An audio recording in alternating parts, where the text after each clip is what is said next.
Hi, everyone. Today I'm going to review a bottle where curiosity got the best of me because of the very reasonable price, but where my experiences with other bottles from this distillery have typically not been great.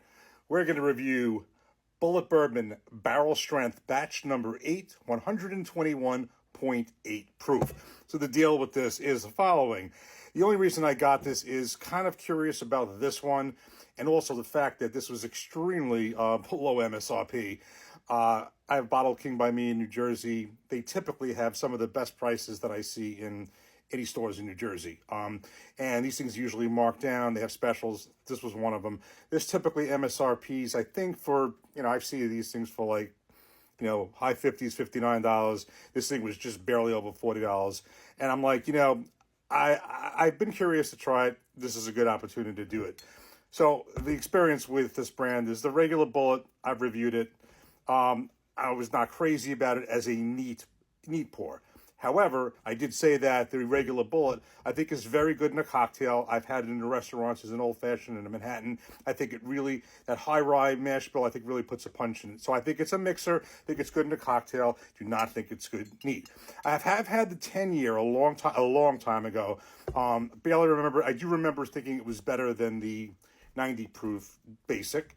And of course, my last one was the American single malt, which was just plain out disgusting. So that's been Bulleit. So kind of a mixed bag, more on the negative side.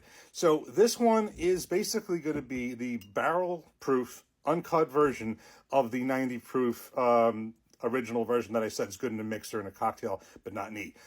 And I'm curious about this because I have had said in past videos, there are several types of brands where I did not like the lower proof base expression, but I really liked the full proof or barrel proof expressions. 1792 was one of them. Absolutely did not like the small batch, the 90 or so proof that was, but absolutely loved the full proof. I have other examples of that. Elijah Craig, I kind of used to be really like the lower proof. Now not so much, but really love the barrel proof. And I have and Larceny. Larceny is another great example. Don't like the small batch 92 proof. Really love barrel proof. And there's other examples. I want to see if this is a similar example because I really don't like that. But I did like it in a mixer, but just as a neat pour, no. So let's see what this is. So the basic just deals with this. Some of these details I've said on when I reviewed the regular bottle. The company is Diageo. Distillery, I'm confused on this one because I have heard and seen this is sourced. Then I see other things that say where it's distilled at the Bulleit Distilling Company. I'm kind of on the fence on that one because I did think this was sourced. It definitely is bottled at the Bulleit Distilling Company in Louisville, Kentucky. And my feeling is that if it was distilled there, it would say it. It doesn't say that. It just says bottled there.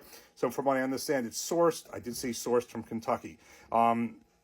So not sure on that one. This actually, ironically, this has nutrition information on it. Serving size of 1.5 ounces, calories 150, no carbs, no fat, and no protein.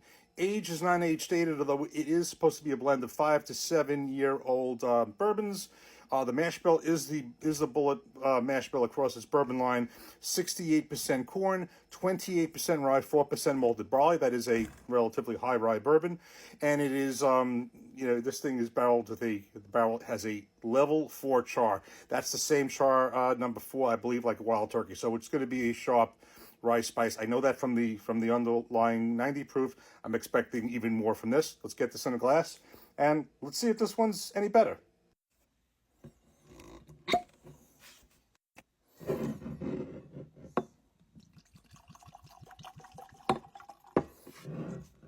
Okay, so we got this poured up. That was a good cork pop. I got to give it that one.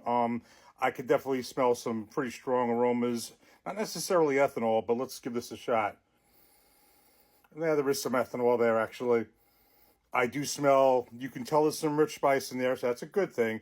But I know the palate's where it really is the test on this, because I find this as a very unique palate.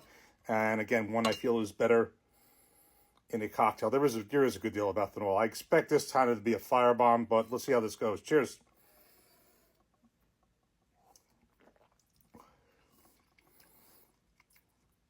Yeah, I am getting that familiar Bulleit heavy rye spice.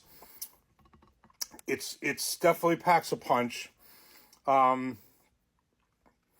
First impression, it's everything Bulleit 90 proof is, and you know, with amped up, everything amped up, obviously with the proof.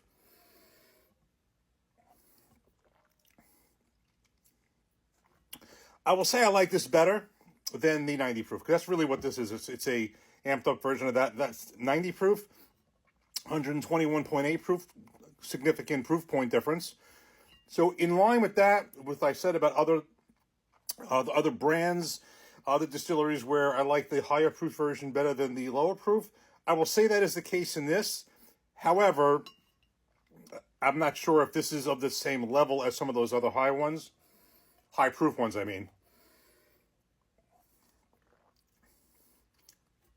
Again, I'm not sure, even with the barrel proof, that this is something I may want to drink neat like this. I will say there are some decent legs on this. Kind of a thick distillate here, you know, thick whiskey. That part's good as far as the mouthfeel. I like it better than the regular one, but I would say as far as other whiskeys or the bourbons of this proof type, and even with this, you know, the rye content, there are others I think I like better. But this is an improvement. This is something at least I can drink. I can drink this neat. I still think, as a brand, I think this is better in a cocktail. This would be, honestly, this would make one kick-ass cocktail. This, absolutely. I actually try that, because if you can put that 90 proof in a old-fashioned and a Manhattan, and that one has a lot of oomph and, you know, really brings out the flavor, this might almost be too powerful, but I will try that. So, deal is this, for what I paid for it, I think it's fair, because I didn't pay that much considering what it should be going for. So I think I think it's better than the lower proof. So it does meet that standard, and it is kind of makes it consistent with 1792 and Larceny and those but of those other types of brands. However, not to the same degree that those other ones did, because those I absolutely loved at the higher proof. This one I like better than before, but at the same time, I still don't think this is like the best neat pour, and I still think this would make a very, very hot cocktail. I mean, literally. So, definitely an improvement. I still think this is better in a cocktail even with this, but at least it's better than what I thought about the base 90 proof. So, at this price, really, you know, was worth a shot. Good experiment. Cheers. Take care. Thanks for watching.